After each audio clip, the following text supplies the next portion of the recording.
आगे तोर नहीं कसूर नहीं हमर कसूर गे दोनों के कैला का ऊपर वाला दूर गे ये सोना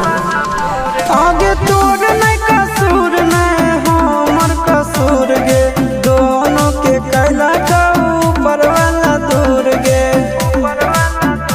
आगे शीशा के छोड़ा के तो मिलोगे चिंटू या न जान से आगे सोना चिंटू या न जान से